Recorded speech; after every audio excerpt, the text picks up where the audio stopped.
Now, I want to share a story with you, and this is actually an article that I wrote over the weekend called All Wars Are Bankers' Wars. And I went in, I did a lot of research. It's posted to the front page of whatreallyhappened.com. I understand it's already gone viral. It's being reposted around the web. But I wanted to basically tell it to you here on the radio show. And it's a very long story. We're probably going to take the rest of the hour to do it. But it's something that you need to understand, that all of these wars and assassinations that we're told are crazed lone nut assassins or weapons of mass destruction or bringing democracy, all of them track back to the private central bankers as the initiating event. And the more you study this, the more you will realize all the wars are wars for the bankers, for the private central bankers. And I know a lot of people are going to have difficulty comprehending this, just how many of these wars we have fought as a nation were fought for no other purpose than to force private central banks onto nations that did not want them. So we're going to have a few examples so you understand why at this particular time in history the United States government is mired in so many wars against so many foreign nations. And there's plenty of precedents for this. Now, going back to the beginning, the United States fought the American Revolution primarily over King George III's Currency Act, which forced the colonists to abandon their own government-issued currencies and conduct business only using printed banknotes borrowed at interest from the Bank of England. If you go back to the writings of Ben Franklin, direct quote, the refusal of King George III to allow the colonies to operate an honest money system which freed the ordinary man from the clutches of the money manipulators was probably the prime cause of the revolution. That's Ben Franklin. Now, our public schools don't teach that because you're not supposed to know that the bankers were really behind the American Revolution. After the Revolution, the United States adopted a revolutionary, radically different economic system in which the government issued its own value-based currency so that private banks couldn't skim the wealth of the people through interest-bearing banknotes. So the American Revolution was fought primarily to free the American people from King George III's Currency Act, which ordered them to conduct all business using printed banknotes borrowed at interest from the Bank of England. So the Bank of England was just, raking in wealth from the labor of the American people in exchange for ink and paper. And that fueled the anger that led to the American Revolution. Your public schools don't spend a lot of time on that, but that was really what it was all about. So the revolution was over, the United States was born, but the private bankers are nothing if not dedicated to their schemes to acquire other people's wealth, and they knew full well how easy it is to corrupt a nation's leaders. Now, just 1 year after Mayor Amschel Rothschild had uttered his infamous, "Let me issue and control the nation's money, and I care not who makes the laws," private bankers succeeded in setting up a new private central bank called the First Bank of the United States, largely through the efforts of the Rothschilds' chief supporter in the United States, Alexander Hamilton. Now, this First Bank of the United States was founded in 1791, and by the end of its 20-year charter, the First Bank of the United States had almost ruined the nation's economy while enriching the bank's owners.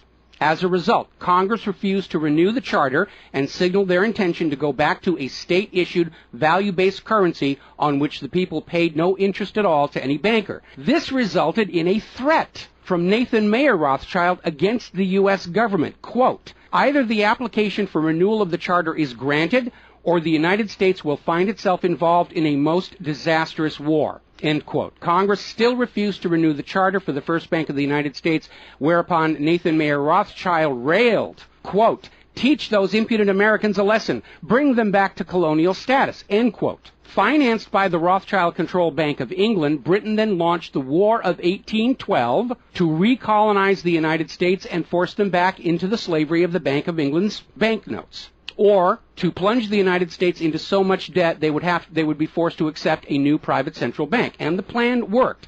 Even though the United States won the War of 1812, Congress was forced to grant a new charter for yet another private bank, issuing the public currency as loans at interest, the Second Bank of the United States. Once again, private bankers were in control of the nation's money supplied and cared not who made the laws or how many British or American soldiers had to die for it. So once again, the nation was plunged into debt, unemployment, poverty by the predations of the private central bank, and in 1832, Andrew Jackson successfully campaigned for his second term as president under the slogan, "Jackson and no bank." True to his word, Jackson succeeded in blocking the renewal of the charter for the Second Bank of the United States of America. And this was where that famous quote came from Andrew Jackson. Quote, "Gentlemen, I too have been a close observer of the doings of the Bank of the United States.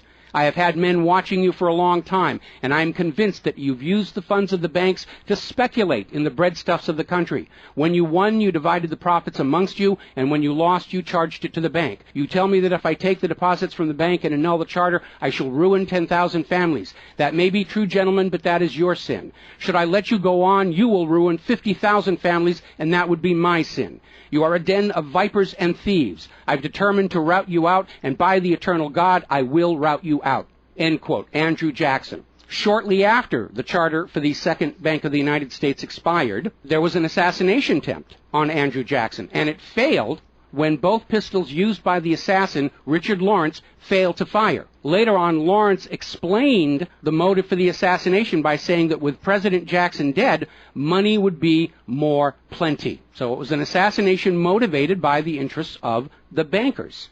Now, our public school system is as subservient to the bankers' wishes to keep certain history from you, just as the corporate media is subservient to Monsanto's wishes to keep the dangers of GMOs from you, and the global warming cult's wishes to conceal from you the fact that Earth has actually been cooling for the last 16 years.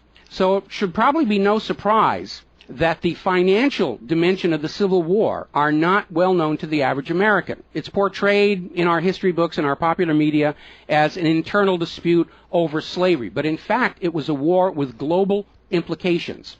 When the Confederacy seceded from the United States, the bankers once again saw the opportunity for a rich harvest of debt and offered to fund Lincoln's efforts to bring the South back into the Union at 30% interest. Lincoln remarked that he would not free the black man by enslaving the white man to the bankers, and using his authority as president, issued a new government currency, the greenback. This was a direct threat to the wealth and power of the central bankers, who quickly responded. This is a quote from the London Times following Lincoln's issuance of the greenbacks. Quote, "If this mischievous financial policy, which has its origin in North America, shall become indurated down to a fixture, then that government will furnish its own money without cost. It will pay off debts and be without debt. It will have all the money necessary to carry on its commerce. It will become prosperous without precedent in the history of the world. The brains and wealth of all countries will go to North America. That country must be destroyed, or it will destroy every monarchy on the globe."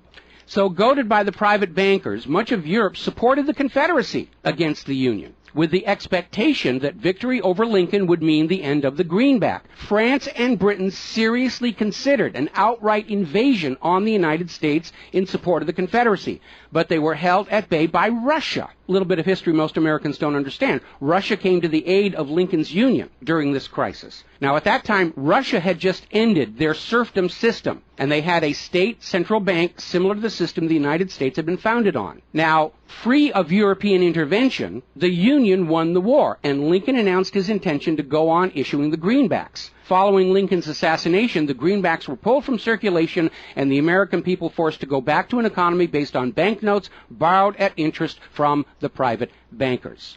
So finally, in 1913, the private central bankers of Europe, in particular the Rothschilds of Great Britain, the Warburgs of Germany, met with their American financial collaborators on Jekyll Island, Georgia, to form a new banking cartel with the express purpose of forming the Third Bank of the United States, with the aim of placing complete control of the United States money supply once again under the control of private bankers. Owing to hostility over the previous banks of the United States, the name of this third bank was changed to the Federal Reserve, in order to grant the new bank a quasi-governmental image. But in fact, it is a privately owned bank. It's no more federal than Federal Express. In fact, last year, the Federal Reserve successfully rebuffed a Freedom of Information lawsuit by Bloomberg News on the grounds that as a private banking corporation, and not actually a part of the U.S. government, the Freedom of Information Act did not apply to the operators of the Federal Reserve. So 1913 proved to be a transformative year for the nation's economy. First, with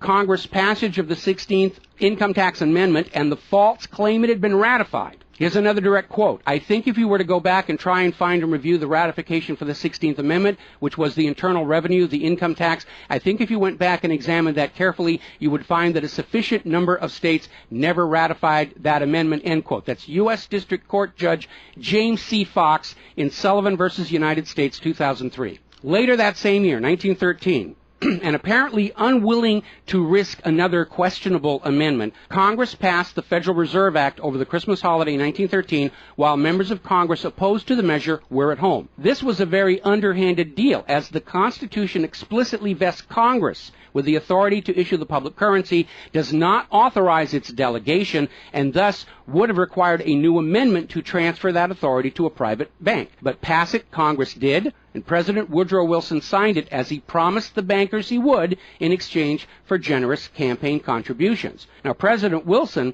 later regretted that decision. You've probably heard this quote before, but you're going to get it again. Quote, "I am a most unhappy man.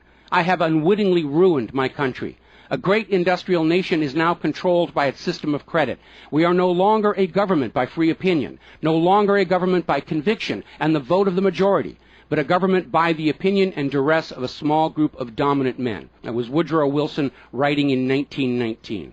Now, 1 year after the passage of the Federal Reserve Act, World War I started, and it is important to remember that prior to the creation of the Federal Reserve, there was no such thing as a world war. Now, World War I actually started between Austria, Hungary, and Serbia, but quickly shifted to focus on Germany. Why Germany? They didn't start the war. Why was Germany the villain in World War I? Well, the real reason was their industrial capacity was seen as an economic threat to Great Britain. Great Britain's pound was already in decline at the time because too much economic emphasis was on banking and finance, and not enough was on agricultural development, industrial development, and infrastructure. It's very much like the situation we have in the United States right now. All the financial operatives, they want to play the Wall Street games, and other parts of the economy are being neglected. We've lost a great deal of our manufacturing. We're not the agricultural exporter we used to be because everybody's over there at Wall Street playing in that giant open-air casino. Now, pre-war Germany did have a private central bank, but it was under strict control by the German government to keep inflation at reasonable levels and to make sure that all of the German economy was being properly funded, just like Putin did with their central bank about a month ago. Under government control by the German government, investment was guaranteed to internal economic development, and as a result, Germany had become a major manufacturing technological power. They were exporting products that Great Britain could not compete with. So in the media of the day, Germany was portrayed as the main opponent of World War I. And not just defeated, it was flattened. Now, following the Treaty of Versailles, Germany was ordered to pay the war costs of all the participating nations, even though Germany had not started that war. This amounted to 3 times the value of all of Germany itself.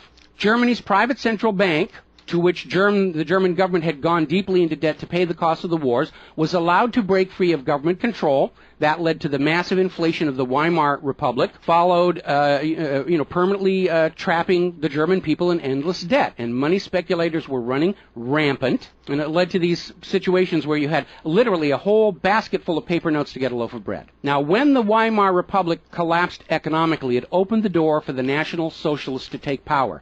Their first financial move was to issue their own state currency, which was not borrowed from private central banks. It was based on a unit of value, not a unit of debt. Freed from having to pay interest on the money in circulation, Germany blossomed and quickly began to rebuild its industry. It was an amazing transformation to see. The media called it the German miracle. Time magazine lionized Hitler for the amazing improvement of life for the German people and the explosion of German industry, and they even named him Time magazine's Man of the Year in 1938. And then once again, Germany's prosperity and freedom from a private central bank loaning the public currency at interest became a threat to other nations and other powers. I have a couple of quotes here from Winston Churchill that tells you what was really going through the minds of Europe in the years leading up to World War II. Quote, "Should Germany merchandise again," which means do business, "should Germany merchandise again in the next 50 years, we have led this war, World War I, in vain." That was Winston Churchill writing in the Times in 1919. Another quote,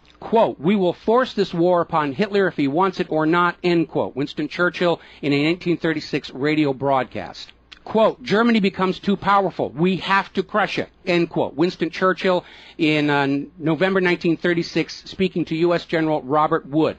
Quote, "This war is an English war, and its goal is the destruction of Germany." Winston Churchill, autumn 1939 broadcast. So it was all about economics and profitability. Now, Germany's state-issued value-based currency was also a direct threat to the wealth and power of the private central banks around the world. And as early as 1933, they started to organize a global boycott against Germany to strangle this upstart ruler who thought he could run his nation without a private central bank. Now, as had been the case in World War I, Great Britain and other nations threatened by Germany's economic power looked for an excuse to go to war.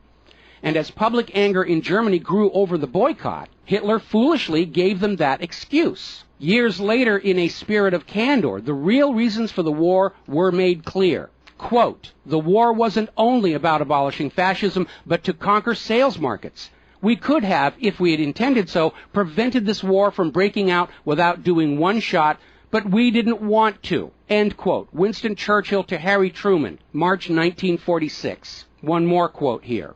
Quote, "Germany's unforgivable crime before World War II was its attempt to loosen its economy out of the world trade system and to build up an independent exchange system from which the world finance couldn't profit anymore. We butchered the wrong pig." End quote. Winston Churchill writing in his book, The Second World War. Now, a little side note, we're going to actually step back in time to the years before World War II. A little bit of history a lot of Americans are still completely unaware of. And it involves a gentleman by the name of Marine Corps Major General Smedley Butler. In 1933, Wall Street bankers and financiers had bankrolled the successful rise to power of Hitler and Mussolini. Brown Brothers Harriman in New York, and they're still there. I saw them when I was there for the 9/11 anniversary. They were financing Hitler right up to the day war was declared with Germany. And these Wall Street financiers decided that a fascist dictatorship in the United States, based on the one Mussolini had in Italy, was going to be far better for their business interests than Roosevelt's New Deal, which threatened massive wealth redistribution to recapitalize the working and middle classes of America. So the Wall Street tycoons recruited General Butler to lead the overthrow of the U.S. government and install a Secretary of General Affairs who would be answerable to Wall Street and not the people, would crush social unrest and shut down all the labor unions. General Butler pretended to go along with the scheme, but then exposed the plot to Congress. So they recruited Marine Corps Major General Smedley Butler to lead this coup d'etat because Butler was very popular with the soldiers, and his image as part of this move would help convince the military this was the right thing to do. Now, to his credit, Major General Smedley Butler, remembering his oath to the Constitution, pretended to go along with the scheme, but then exposed the plot to the United States Congress. Congress, then as now in the pocket of Wall Street bankers, refused to act. When Roosevelt learned of the planned coup, he demanded the arrest of the plotters, but the plotters simply reminded Roosevelt that if any one of them were sent to prison, their friends on Wall Street would deliberately collapse the still fragile U.S. economy and blame Roosevelt for it. So Roosevelt was unable to do anything about this attempted coup d'etat until the start of World War II, at which time he prosecuted many of the plotters under the Trading with the Enemy Act. Now, mostly it was glossed over. Oh, it was just a rumor, unfounded. It's wacko conspiracy theory. But in 1967, the congressional minutes of Smedley Butler's revelation to Congress of the coup were finally released to the public. You ever see this movie, 7 Days in May, Kirk Douglas and Burt Lancaster, about an attempted military takeover of the United States of America? It was based loosely on this story. But of course, in the movie, the bankers being behind the Burt Lancaster character was completely removed from the script here. Now, Smedley Butler is also famous for writing a work called War is a Racket. And I would like to read you a quote from that. Quote, "I spent 33 years and 4 months in active military service as a member of our country's most agile military force, the Marine Corps. I served in all commissioned ranks from second lieutenant to major general. And during that period, I spent more of my time being a high-class muscle man for big business, for Wall Street, and for the bankers. In short, I was a racketeer, a gangster for capitalism. I suspected I was just part of a racket at the time. Now I'm sure of it. Like all members of the military profession, I never had an original thought until after I left the service. My mental mental faculties remained in suspended animation while I obeyed the orders of the higher-ups. This is typical with everyone in the military service. Thus, I helped make Mexico and especially Tampico safe for American oil interests in 1914. I helped make Haiti and Cuba a decent place for the National City Bank boys to collect revenues in. I helped in the raping of half a dozen Central American republics for the benefit of Wall Street. The record of racketeering is long. I helped purify Nicaragua for the International Banking House of Brown Brothers in 1909 through 1912. I brought light to the Dominican Republic for American sugar interests in 1916. In China in 1927, I helped see to it that the Standard Oil went its way unmolested. During those years, I had, as the boys in the back room would say, a swell racket. I was rewarded with honors, medals, and promotion. Looking back on it, I feel I might have given Al Capone a few hints. The best he could do was operate his racket in 3 city districts. I operated on 3 continents. General Smedley Butler, former U.S. Marine Corps Commandant, and he wrote that in 1935. So, now moving forward here. As president, John Fitzgerald Kennedy understood the predatory nature of private central banking. He understood why Andrew Jackson fought so hard to end the Second Bank of the United States. So Kennedy wrote and signed Executive Order 11110, which ordered the U.S. Treasury to issue a new public currency called the United States Note. Now, Kennedy's United States notes were not borrowed from the Federal Reserve. They were created by the U.S. government and backed by the silver stockpiles held by the U.S. government. It represented a return to the system of economics the United States had been founded on, and it was perfectly legal for Kennedy to do so under the Constitution.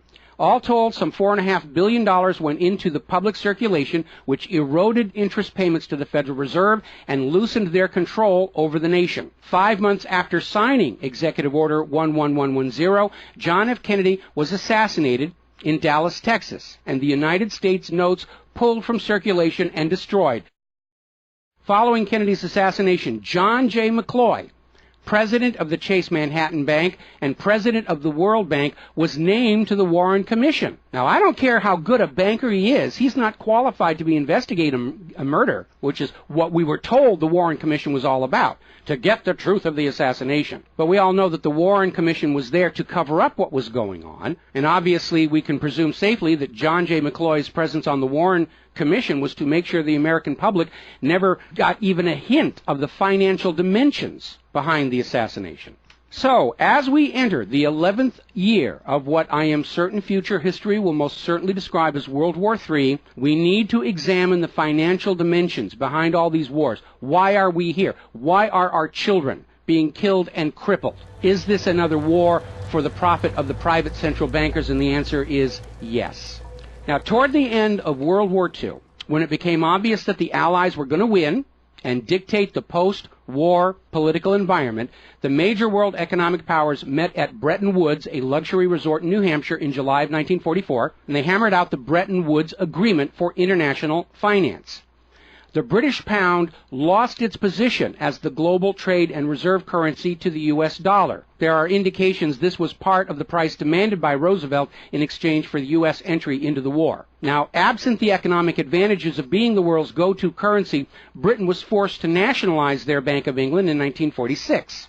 The Bretton Woods Agreement, ratified in 1945, in addition to making the dollar the global reserve and trade currency, obligated the signatory nations to tie their currencies to the dollar. The nations that ratified Bretton Woods did so on 2 conditions. The first was that the Federal Reserve would refrain from overprinting the dollar, basically as a means to loot real products and produce from other nations in exchange for ink and paper. It basically was an imperial tax imposed by the U.S. economic system on the rest of the world. That assurance of no overprinting was supposedly backed up by the second requirement, which was that the U.S. dollar would always be convertible back to gold by the U.S. government at $35 an ounce.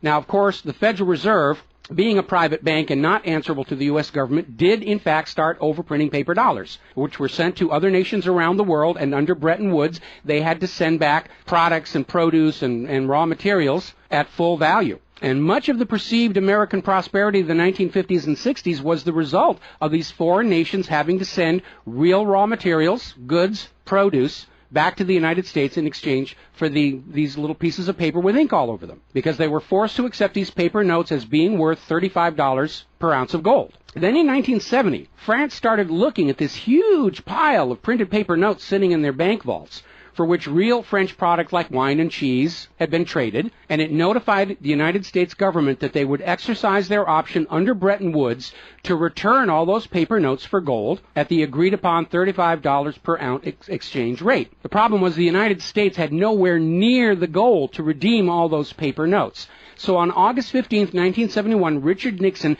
temporarily, nudge, nudge, wink, wink, say no more, suspended gold convertibility of the U.S. Federal Reserve notes.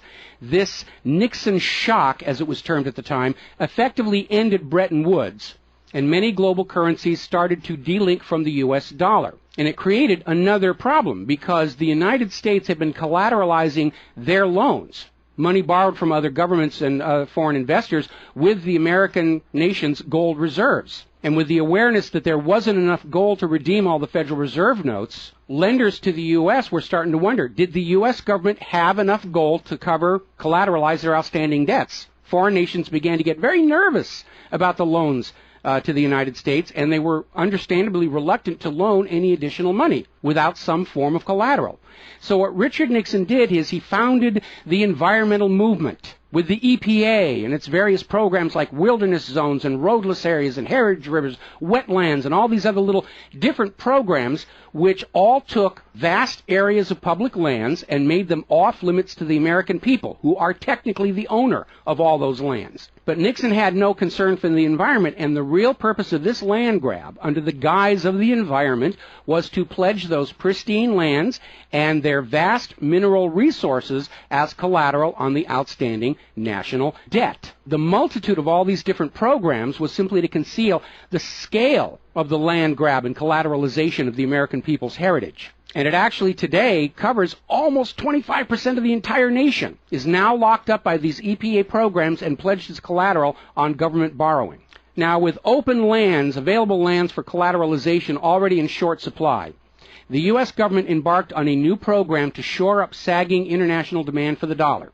The United States approached the world's oil-producing nations, mostly in the Middle East, and offered them a deal. In exchange for only selling their oil for dollars, the United States would guarantee the military safety of those oil-rich nations. The oil-rich nations would agree to spend and invest their U.S. paper dollars inside the United States, particularly in U.S. Treasury bonds, which would be redeemable through future generations of U.S. taxpayers. The concept was labeled the petrodollar. In effect, the United States, no longer able to back the dollar with gold, was now backing it with oil, other people's oil. And that necessity to keep control over those oil nations to prop up the dollar has dominated America's foreign policy in the region ever since. But as America's manufacturing and agriculture has declined, the oil-producing nations faced a dilemma. Like France, they've got piles and piles of these paper notes and treasury bonds piling up in their vaults, and there really wasn't all that much except real estate they wanted to buy from the United States of America. Europe's cars and aircraft were superior and less costly. In more recent times, America's experiment with GMO food crops has led a lot of nations to simply avoid buying U.S. agricultural exports. Israel's constant belligerence against its neighbors has caused the oil-producing nations to wonder if the U.S. could actually keep their end of the petrodollar arrangement. So oil-producing nations started to talk of selling their oil for whatever currency the purchasers wanted to pay. Iraq, already somewhat hostile to the United States following Desert Storm, demanded the right to sell their oil for euros in 2000. In 2002, the United Nations agreed that Iraq had a right to sell their oil for euros under the Oil for Food program. 1 year later, 2003, the United States reinvaded Iraq, lynched Saddam Hussein, and placed Iraq's oil back on the world market, only available for U.S. dollars. Now, the clear U.S. policy shift following 9/11, away from at least attempting to appear to be an impartial broker of peace in the Mideast to one of unquestioned support for Israel's aggressions, only further eroded confidence in the petrodollar deal, and even more oil-producing nations started openly talking of trading their oil for other global currencies. So over in Libya, Muammar Gaddafi had instituted a state central bank and a value-based trade currency, the gold dinar. Gaddafi then announced that Libya's oil was for sale, but only for the gold dinar. Other African nations, seeing the rise of the gold dinar and the euro, even as the U.S. dollar continued its inflation-driven decline, flocked to the new Libyan currency for trade. This move had the potential to seriously undermine the global hegemony of the dollar. French President Nicolas Sarkozy reportedly went so far as to call Libya a threat to the financial security of the world. So the United States invaded Libya under the guise of supporting a popular rebellion. They brutally murdered Gaddafi, apparently because the object lesson of Saddam's lynching had not been enough of a message, imposed a private central bank, and returned Libya's oil output to dollars only. The gold that was supposed to be made into the gold dinars, as of the last report I could find, unaccounted for. Now, according to General Wesley Clark, the master plan for the dollarification of the world's oil nations included 7 targets: Iraq, Syria, Lebanon, Libya, Somalia, Sudan, and Iran. Venezuela, which has started selling their oil to China for the yuan, seems to be a late addition. What is notable about those original 7 nations targeted by the U.S. is that none of them are members of the Bank of International Settlements. This is the private central banker's private central bank located in Switzerland. That meant that those 7 targeted nations were deciding for themselves how to run their nation's economies rather than submitting to the international private central bankers. Now, of course, the bankers' gun sights are on Iran, which dares to have a government central bank and sell their oil for whatever currency they choose. The war agenda for Iran is, as always, to force Iran's oil to be sold only for dollars and to force them to accept a privately owned central bank. Now, you have been raised by a public school system and a media that constantly assures you that the reasons for all these wars and assassinations are many and varied. We're bringing democracy to the conquered lands. We hear that a lot when actually the U.S. hasn't. The usual result of a U.S. overthrow is the imposition of a pro-business, pro-Wall Street, pro-U.S. dictatorship. Good example, the 1953 CIA overthrow of Iran's democratically elected government of Mohammad Mossadegh and the imposition of the Shah. Or the 1973 CIA overthrow of Chile's elected government of President Salvador Allende and the imposition of the dictator Augusto Pinochet. Another one of the excuses we'll get is we have to save the people from a cruel oppressor. That's the one they're using in Syria right now. Revenge for 9/11. That was a big one going into Iraq. And then later on, President Bush was caught on video saying, no, Iraq had nothing to do with 9/11. And behind all of them, that tired, worn-out, catch-all excuse for invasion, weapons of mass destruction.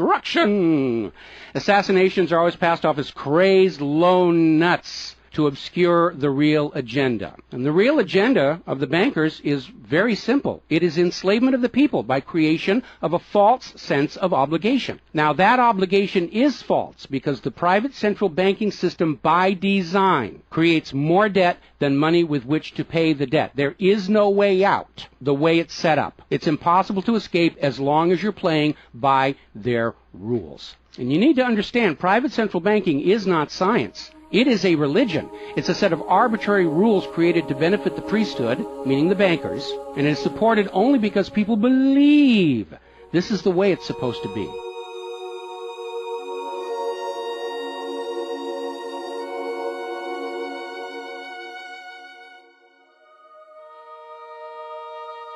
It is a religion. It's a set of arbitrary rules created to benefit the priesthood, meaning the owners of the private central banks. The fraud persists with often lethal results only because the people are brainwashed into believing that this is the way life is supposed to be, and no alternative exists or should even be dreamt of. Now, this same approach, the same brainwashing, was true of 2 earlier systems of enslavement, rule by divine right and slavery, both systems built to trick people into obedience, and both now recognized by modern civilization as illegitimate. So now we are on the verge of a new era in history where we will recognize that rule by debt, rule by private central bankers issuing the public currency as a loan at interest is equally illegitimate. It only works as long as people allow themselves to believe that this is the way life is supposed to be. But you need to understand something that's the core of the issue. Private central banks do not exist to serve the people, the community, or the nation. Private central banks exist to serve their owners, to make them rich beyond the dreams of Midas, and all for the cost of ink, paper, and the right bribe to the right official, and the occasional assassination. But behind all these wars and all these assassinations, the 100 million plus horrible deaths from all of these wars, lies a single policy of financial dictatorship. The private central bankers only allow rulers to rule, only on the promise that the people of a nation be enslaved to the private central banks. Rulers who do not go along with that will be killed, their nation invaded by those other nations still enslaved to the private central banks. The bankers themselves don't fight these wars. Their children are not in these wars. A nation tries to break free of the private central bankers like Libya. All the other nations under the bankers' control pile on and destroy them. This so-called clash of civilizations you are being told about by the corporate media, it's really a war between banking systems, with the private central bankers forcing themselves onto the rest of the world, no matter how many millions must die for it. The constant hate-mongering against Muslims you see in the corporate media lies in a simple fact. Like the ancient Christians, prior to the Knights Templars, Muslims forbid usury or the lending of money at interest because they saw in ancient times, like Rome, how these banking practices could destroy an entire society. And that is the reason our government media insists that Muslims have to be hated and killed and converted. They refuse to submit to currencies loaned at interest. They refuse to be debt slaves.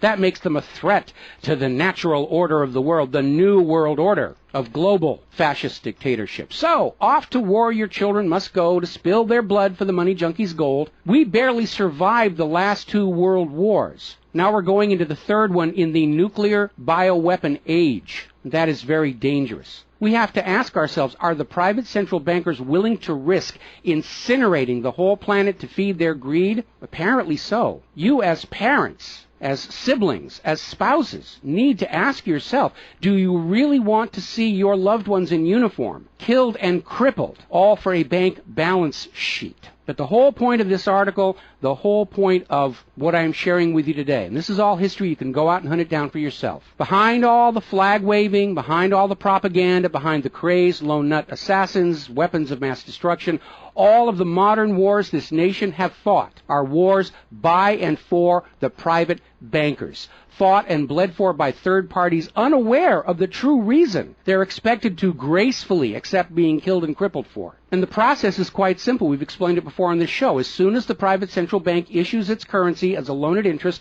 the public is forced deeper and deeper into debt. When the people are reluctant to borrow anymore, that's when the Keynesian economists demand the government borrow more to keep the pyramid scheme working. When both the people and the government refuse to borrow anymore, that is when the large wars get started, to plunge everyone even deeper to debt to pay for the war, and then after the war to borrow even more to rebuild. And when these horrible wars are over, the ordinary people have basically what they had before the war, except their graveyards are a lot larger, and everyone is in debt to the private bankers for the next century. That is why Brown Brothers Harriman in New York was funding the rise of Adolf Hitler, because war is the bankers' richest harvest.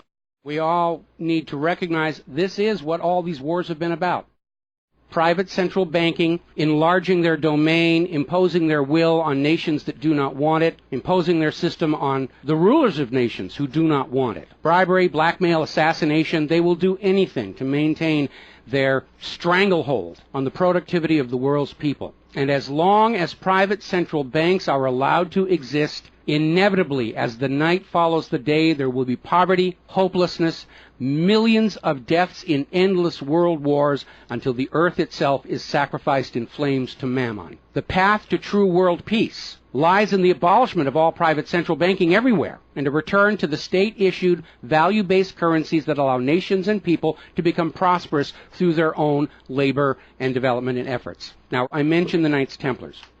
Prior to the Knights Templars, Christianity, like Islam, forbade usury because Christianity, much of Orthodox Christianity, came out of Rome, and they had seen firsthand what debt-based economies do, even to the Roman Empire. They'd seen it firsthand. So they had a ban on usury. And the Knights Templars were able to basically either bribe or blackmail the Pope to get a special dispensation that allowed them to rent money, is what they called it. They didn't call it usury, they called it renting money. A lot of modern predatory banking practices were pioneered by the Knights Templars. And they plunged Europe into hopelessly unpayable debt until finally French King Philip IV, otherwise known as Philip the Fair, did the only solution he could do, because he understood as long as you believed in the rules of the bankers, as long as you played by the rules they created to serve themselves, you are hopelessly trapped. And so Philip thought outside the box, and I know he's demonized for it, but in looking at the history of the Templars, it was his last resort. He sent messages to all of the regions in France, secret orders on the same time, in the same moment, on the same day. All of the Templars were arrested, and their commanderies, which is what they called their banks, were broken into, looking for looted wealth. They didn't find a lot of it. It was a paper empire, just like the Federal Reserve is. It's all based on paper. There's nothing of any real value there. It's all paper notes. And he sent the Templars to prison and execution, except for Scotland and Portugal, where the Pope and King Philip IV really didn't have a lot of control.